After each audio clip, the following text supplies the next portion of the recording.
Welcome back to the channel, everyone. It's always a joy to connect with you and dive into the subtle and sometimes misunderstood aspects of spiritual life. Today's topic is one that strikes a chord with many of us on the path, especially when we try to share the teachings of the Buddha with those we care about. Have you ever tried to explain something from Dharma to a friend or family member, only to be met with resistance, boredom, or even hostility?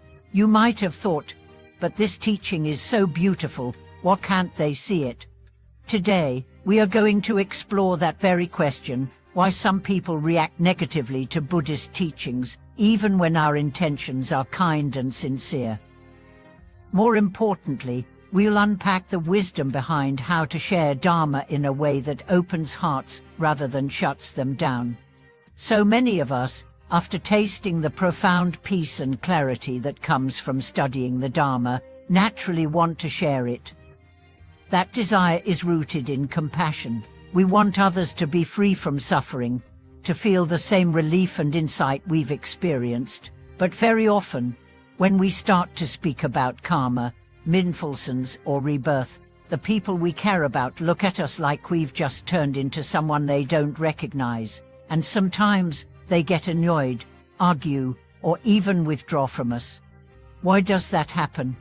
To understand this, we have to go deeper into human psychology and also into the very heart of the Buddha's method, what's known as skillful means. You see, sharing Dharma isn't just about what you say, it's about when, how, and most importantly, from what place in your heart you are speaking.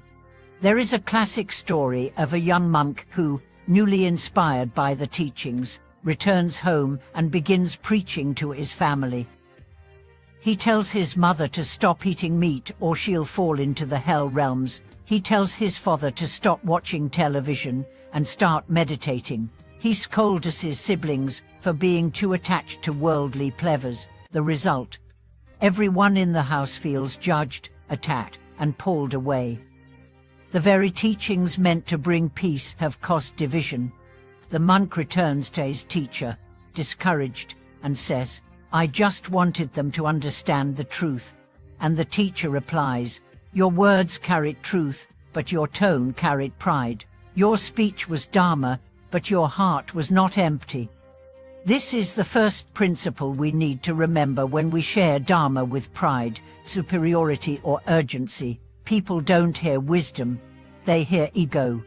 Even the most sacred truths can become walls if they are offered with self-righteousness, but those same truths, offered with humility, with quiet love, can become bridges.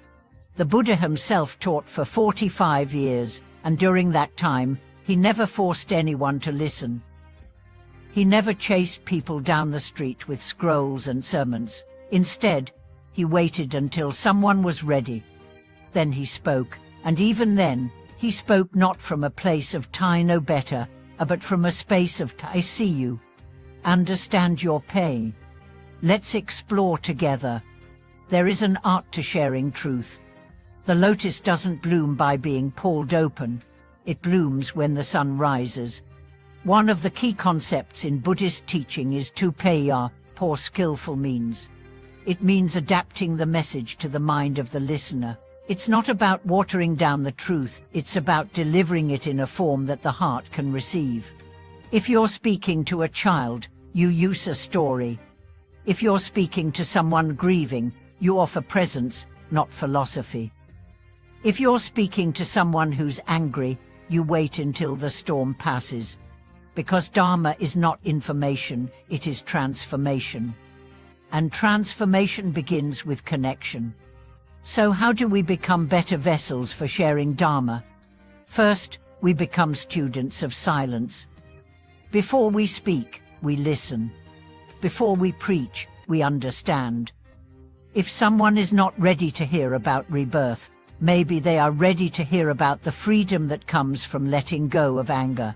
If someone doesn't believe in karma, maybe they believe in cause and effect in daily life. Dharma is vast. There is always a door. We just have to find it. Second, we live the teachings before we speak them. The greatest advertisement for Dharma is your life. If your presence is calm, your words will carry peace. If your actions are rooted in compassion, your family will feel it. They may not agree with your beliefs, but they will respect your integrity, and respect opens the heart far more than debate. Third, we let go of the need to convert. Our job is not to make others become Buddhists. Our job is to embody truth so fully that others are inspired to seek their own. Sometimes, the best way to teach is to say nothing at all, but simply to radiate a different energy. People will notice, people will ask, and when they do, they are ready. Fourth, we remember timing. Even the ripe street fruit cannot be picked before its time. If someone is in the midst of pain, you do not immediately hand them a sutra. You hold their hand. You sit with them. You offer comfort. Later, when their heart softens, you might gently share a teaching that once helped you. And because it is offered from love, not pressure, it may find its way in. There's a beautiful Zen saying, the best teaching is a life well lived. So live well. Love deeply. Let the Dharma transform you so completely that your smile becomes your sermon. Let me tell you another story. A nurse working in a busy hospital never preached Dharma. She never wore robes. But every patient she touched felt peace. Every family she comforted felt heard. One day, a colleague asked, "What's your secret? Why are you always so calm?"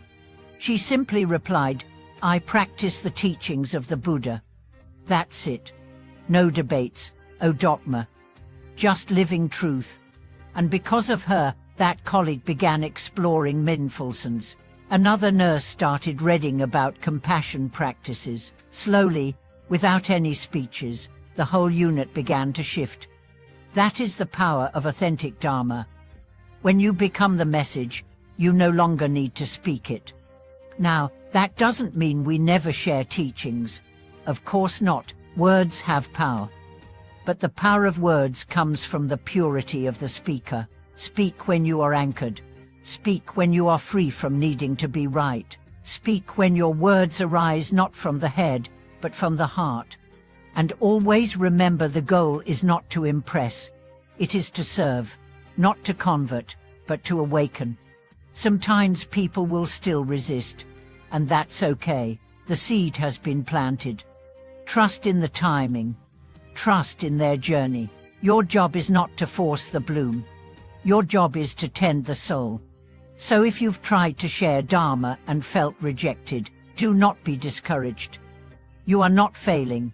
You are learning. You are refining your compassion. Every stumble is part of your path. Every silence is a lesson. Keep walking, and keep your heart soft, because in the end, the most effective way to spread Dharma is to become it. Let your patience be your teaching. Let your forgiveness be your scripture. Let your presence be your temple. And let your life be the sacred text that others read not with their eyes, but with their hearts. Thank you so much for watching this video. If this message touched you, please share your thoughts in the comments below. Have you ever struggled to share Dharma? What did you learn from it? Let's support each other in becoming kinder, wiser messengers of truth. And as always, don't forget to like, subscribe, and help us grow this community of seekers. May you walk in peace, speak with love, and live the teachings so fully that even your silence becomes a blessing. Thank you for watching.